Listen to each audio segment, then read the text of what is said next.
March 2002, Manchester, England. Daniel Harper was thrown into the street. Unpaid rent.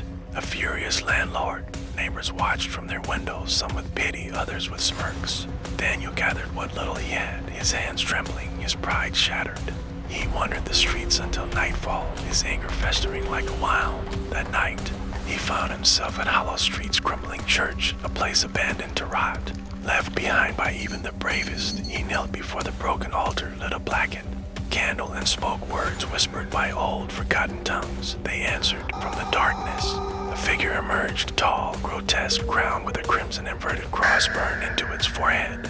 Eyes gleaming blood red in the dark. It did not speak with a voice. It spoke with hunger. Swear upon your soul, and vengeance shall be yours. Daniel, broken and furious, swore. He made the attack. He offered everything. The pact was sealed. That night, Daniel's old house burned in a silent inferno. Neighbors found only blackened ruins. The landlord found, hanging upside down in the living room, skin blistered and unrecognizable.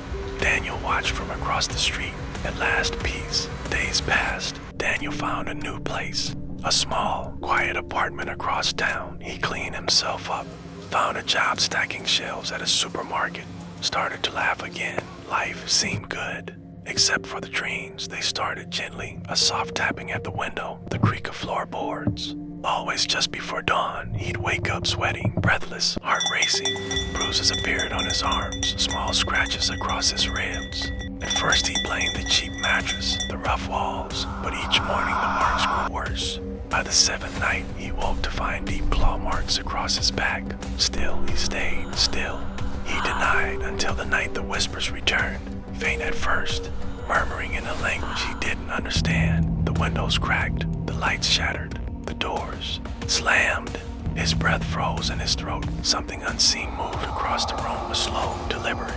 Whispers filled his head. They spoke of the pact, of the dead. That night, invisible hands gripped him. They dragged him across the floor, scratched symbols. Into his flesh, he fought, screamed. No one heard. At dawn, he crawled from the bloody bed.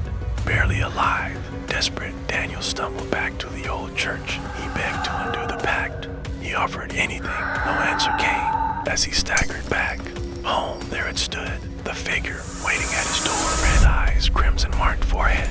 Daniel clutched his head, screaming. The whispers grew louder. He beat his skull against the wall, slammed his fists into the ground. They found him the next morning, his wrists and ankles bound, a chain wrapped around his throat. His mouth sewn shut. The apartment was in ruins. But Daniel still breathed, if you could call it living.